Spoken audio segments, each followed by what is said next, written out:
AM kitchen വ്ലോഗിൻ്റെ പുതിയൊരു വീഡിയോയിലേക്ക് എല്ലാവർക്കും സ്വാഗതം.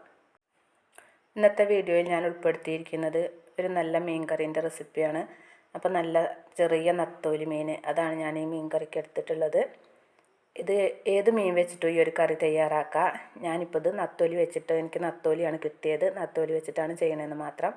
അപ്പോൾ നത്തോലി മീനൊക്കെ ഞാൻ കഴുകി വൃത്തിയാക്കി എടുത്തു. ഇനി അതിലേക്ക് നമുക്ക് വാളംപുളിയാണ് വേണ്ടത്. കുടംപുളി വേണ്ട, വാളംപുളി തന്നെ എടുക്കാൻ ശ്രദ്ധിക്കുക, അതിനാണ് ടേസ്റ്റ് കൂടുതലുണ്ടാവുക. പിന്നെ ഇഞ്ചി വെളുത്തുള്ളി ചതച്ചത്, ഒരു തക്കാളി അരിഞ്ഞത്, കുറച്ച് കറിവേപ്പില. പിന്നെ നമുക്കിതിലേക്ക് അരപ്പ് തയ്യാറാക്കി എടുക്കണം. അതിനു വേണ്ടി നാളികേരം ചിരകിയ അത്, പിന്നെ അതിലേക്ക് കുറച്ച് മുളക് പൊടി, മഞ്ഞൾപ്പൊടി, മല്ലിപ്പൊടി, കുറച്ച് പെരുംജീരകം പൊടിച്ചത്, കുറച്ച് ഉലുവ പൊടിച്ചത്. ഉലുവ ഒരു നുള്ളു ഉലുവയാകാവുള്ളൂ. പെരുംജീരകം പൊടിച്ചത് 1 ടീസ്പൂണാണ്. പെരുംജീരകം എടുത്താലും മതി, ഞാൻ പൊടി ഉള്ളത് കൊണ്ടാണ് പൊടി എടുത്തത്. അത്ര നല്ല പേസ്റ്റായിട്ട് അരച്ചെടുക്കുക. അപ്പോൾ ഇനി നമുക്ക് കറി ഉണ്ടാക്കാൻ തുടങ്ങാം. അപ്പോൾ ചട്ടി ചൂടാക്കാൻ വെച്ചിട്ടുണ്ടായിരുന്നു. അടുപ്പിൽ തീയൊക്കെ കത്തി അടുപ്പിൽ ഞാൻ ചട്ടി ചൂടാക്കാൻ വെച്ചു. അപ്പോൾ ആ ചൂടായ ചട്ടിയിലേക്ക് വെളിച്ചെണ്ണ ഒഴിച്ച് കൊടുത്തു. വെളിച്ചെണ്ണ കുറച്ച് അധികം വേണം, എന്ന് വെച്ചാൽ ഒരുപാട് ഏറൊന്നും വേണ്ട, ഒരു 3-4 ടേബിൾ സ്പൂൺ. നമുക്ക് ഈ മസാല ഒന്ന് അതിൽ വഴറ്റിയെടുക്കണം, അതിന് വേണ്ടിയിട്ട്. അപ്പോൾ ആദ്യം തന്നെ ഇഞ്ചിയും വെളുത്തുള്ളിയൊക്കെ ചതച്ചതൊന്ന് മൂപ്പിച്ചെടുക്കുകയാണ്. നന്നായിട്ടൊന്ന് വഴന്ന് വന്നാൽ മതി, അതിൻ്റെ പച്ചമണമൊക്കെ ഒന്ന് മാറി വന്നാൽ മതി. അതിലേക്ക് കറിവേപ്പിലയും ചേർത്ത് കൊടുത്തു. ഇത് നന്നായി ഒന്ന് വഴറ്റിയെടുക്കുക. അപ്പോൾ ഇഞ്ചിയും വെളുത്തുള്ളിയൊക്കെ നന്നായിട്ട് അതിൻ്റെ ആ പച്ചമണമൊക്കെ ഒന്ന് മാറി വഴന്ന് വന്നിട്ടുണ്ട്. ഇനി ഇതിലേക്ക് നമുക്ക് തക്കാളിയും കൂടെ ചേർത്ത് കൊടുക്കുക. ഞാനിവിടെ 2 തക്കാളിയാണ് എടുത്തത്. ചെറിയ തക്കാളി ആയതുകൊണ്ടാണ് 2 എടുത്തത്, വലുതാണെങ്കിൽ 1 മതി. അത് അത്യാവശ്യം പുളിയുള്ള തക്കാളിയായിരുന്നു. അപ്പോൾ ഇനി നമുക്ക് ഇത് ഒന്നുകൂടെ ഒന്ന് വഴറ്റിയെടുക്കുക. ഒരുപാട് തക്കാളി നമ്മൾ അങ്ങോട്ട് വെന്ത് കുഴഞ്ഞു പോണ പരുവത്തിലൊന്നും വേണ്ട, നന്നായി ഒന്ന് വഴന്ന് കിട്ടിയാൽ മതി. നമുക്ക് കറിയിൽ തക്കാളി ഇങ്ങനെ കടിക്കണം മീനിൻ്റെ കൂടെ, അതിനും വേണ്ടിയിട്ടാണ്. അപ്പോൾ തക്കാളിയൊക്കെ ഒന്ന് പാകമായി വന്നു. അപ്പോൾ നാടൻ തക്കാളി ആയതുകൊണ്ട് തന്നെ ഒരുപാട് അങ്ങോട്ട് വെന്ത് കുഴയണമൊന്നുമില്ല.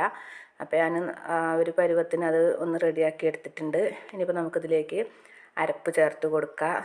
അരപ്പ് നന്നായിട്ട് ഈ എണ്ണയിൽ കടന്നൊന്ന് മൂത്ത് എണ്ണ തെളിയണം, അതാണ് ഇതിൻ്റെ ഒരു ടേസ്റ്റ്. ഇതുപോലെ തന്നെ നേരെ ഈ സമയം പുളി ചേർത്ത് കൊടുക്കരുത്, നന്നായിട്ട് അരപ്പ് മൂത്ത് വരണം. അപ്പോൾ അതിന് നന്നായി നമ്മളിതൊന്ന് ഇളക്കി കൊടുക്കുക. പിന്നെ ഒരുപാട് തീ കത്തിച്ച് കരിയിച്ചെടുക്കരുത്. ഗ്യാസിലൊക്കെ ചെയ്യുമ്പോൾ പെട്ടെന്ന് തീ കത്തി അത് അടി പിടിക്കാനൊക്കെ ഉള്ള ഒരു സാധ്യത കൂടും. അപ്പോൾ തീ നന്നായി കുറച്ച് വെക്കുക. വിറകടുപ്പാകുമ്പോൾ ആ ഒരു പ്രശ്നം വരുന്നില്ല.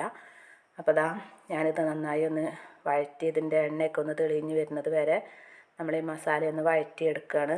അതുപോലെ തന്നെ കൈയെടുക്കാണ്ട് വഴറ്റും വേണം, അടി പിടിക്കും, ചട്ടിയിലും കൂടി ആവുകൊണ്ട്.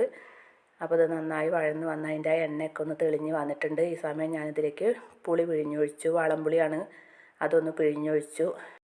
നമ്മുടെ ഈ ചാനൽ പുതുതായി ആരെങ്കിലും കാണുന്നുണ്ടെങ്കിൽ, കണ്ടിട്ട് നിങ്ങൾക്ക് വീഡിയോ ഇഷ്ടമാവുകയാണെന്നുണ്ടെങ്കിൽ സബ്സ്ക്രൈബ് ചെയ്ത് കാണണേ.